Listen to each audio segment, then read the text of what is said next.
हाय, hello आणि सर्वांना नमस्कार. कशाचे बरं पापड असतील हे? अगदी बरोबर, शाबूचेच आहेत, पण एक ट्विस्ट आहे. पांढरे शुभ्र आणि मोत्यासारखे. पण हे आहेत कोहळ्याचे शाबू सांडगे. उन्हाळ्याच्या कडाक्यात शरीराला थंडावा देणारे आणि आरोग्यासाठी अत्यंत गुणकारी असा हा साठवणीचा पदार्थ. वर्षभर टिकणारा हा पारंपरिक प्रकार आजच्या आधुनिक किचनमध्ये विसरत चालला आहे. पण काळजी करू नका, आपल्या द ट्रू रेसिपीजच्या किचनमध्ये नेहमीप्रमाणे अगदी सोप्या पद्धतीने हे पारंपरिक कोहळ्याचे सांडगे कसे बनवायचे ते स्टेप बाय स्टेप पाहणार आहोत. चला तर मग सुरुवात करूयात.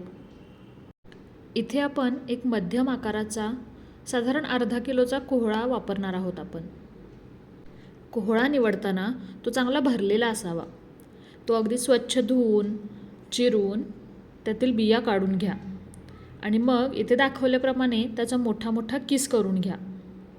आता तुम्हाला प्रश्न पडेल की हा किस जाडसर का ठेवायचा, कारण साबुदाणा शिजताना आणि पुढे सांडगे वाळल्यावर कोहळ्याचे छोटे छोटे कण दाताखाली आले की त्याची चव अगदी छान लागते. आता एकदा का सर्व कोहळा किसून झाला की हा किस हलकासा दाबून त्यातील जास्तीचे पाणी काढून टाकायचे. जर यामध्येही पाणी राहून गेले आणि आपण शाबू शिजवण्यासाठी जे पाणी ठेवू ते पाणी जर का जास्त झाले तर आपल्या सांडग्यांना व्यवस्थित आकार नाही होणार आणि ते अगदी प्रमाणापेक्षा जास्त पातळ होऊन जातील.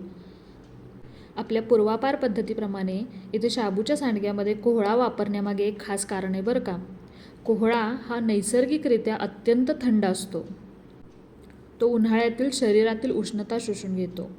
अनेकांना प्रश्न पडतो की हे सांडगे उपवासाला चालतात का? तर हो, कोहळा हे एक सात्विक फळ आहे, त्यामुळे एकादशी किंवा कोणत्याही उपवासाला तुम्ही हे सांडगे खाऊ शकता. फक्त पोटाला थंडावाच नाही तर शरीराला सुद्धा पोषण देणारा हा एक उत्तम उपवास आहार आहे. इथे आपण अर्धा किलो साबुदाणा आदल्या रात्री भिजवून घेतलेला आहे. अर्धा किलो साबुदाणा आणि अर्धा किलो कोहळा, टोटल 1 किलो. तर त्या 1 किलो साहित्यासाठी आपण इथे 5 लिटर पाणी घेतलं आहे. पाण्याचे प्रमाण हे खूप महत्त्वाचे आहे. इथे टाकलं चवीनुसार मीठ. बरं का मंडळी, यामध्ये आपण कोणत्याही प्रकारचा पापडखार वापरणार नाही आहे ना सोडा. तुमचा प्रश्न असेल सोड्याशिवाय किंवा पापडखारशिवाय सांडगे फुलणार का? ते तर तुम्ही व्हिडिओचे सुरुवातीलाच पाहिलं. साबुदाणा आणि कोहळा योग्य प्रमाणात शिजला की ते आपोआप हलके होतात आणि कुरकुरीत होतात. एकदा का पाणी उकळले की त्यात भिजवलेला साबुदाणा थोडा थोडा टाकून घ्या. जेव्हा साबुदाणा थोडा पारदर्शक दिसायला लागेल तेव्हा त्यात आपण ॲड करू कोहळ्याचा किस. इथे आपण आपलं पीठ किती जाड किंवा पातळ आहे त्या हिशोबाने कोहळ्यातून काढलेले पाणीसुद्धा यूज करू शकतो. मंडळी, तुम्हाला कोहळ्याबद्दल एक इंटरेस्टिंग फॅक्ट माहिती आहे का? तो अगदी न कापता ओरिजिनल स्टेटमध्ये रूम टेम्परेचरला अगदी 3 ते 6 महिने आहे असा टिकून राहतो. आणि याला धार्मिक महत्त्व तर आहेच आहे. आपण आजही घराच्या प्रवेशासाठी किंवा वास्तूच्या शांतीसाठी प्रवेशद्वारावर हा कोहळा बांधतो. हा केवळ चवीचा पदार्थ नाही बरं का, तर तो उपवासाच्या दिवशी तुमच्या शरीराला हायड्रेटेड ठेवायचंही काम करतो. थोडा शाबू पारदर्शक झाल्यावर इथे आपण कोहळ्याचा किस टाकला आहे. कोहळा घातल्यानंतर काही वेळातच मिश्रणाला एक सुंदर मोतीसारखा किंवा हलका पिवळसर रंग येतो. जेव्हा हे मिश्रण व्यवस्थित पूर्णपणे शिजेल तेव्हा एकूण शाबू पारदर्शक दिसेल. त्याचप्रमाणे कोहळ्याचा किसही पारदर्शक दिसेल आणि या पिठाला एक प्रकारची चकाकी येईल.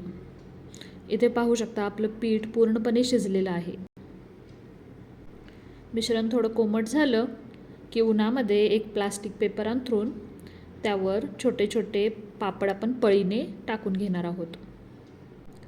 छान 2-3 उन्हं द्या आणि मग आपले वर्षभराचे साठवणीचे कोहळ्याचे शाबू सांडगे तयार आहेत. काय मंडळी, कशी वाटली ही पौष्टिक आणि पारंपरिक रेसिपी? अशाच खात्रीशीर पारंपरिक रेसिपीज पाहण्यासाठी आपल्या चॅनलला सबस्क्राईब करायला विसरू नका. आणि हो, बेल आयकन दाबा म्हणजे नवीन कोणताही व्हिडिओ तुमच्यापर्यंत लवकर पोहोचेल.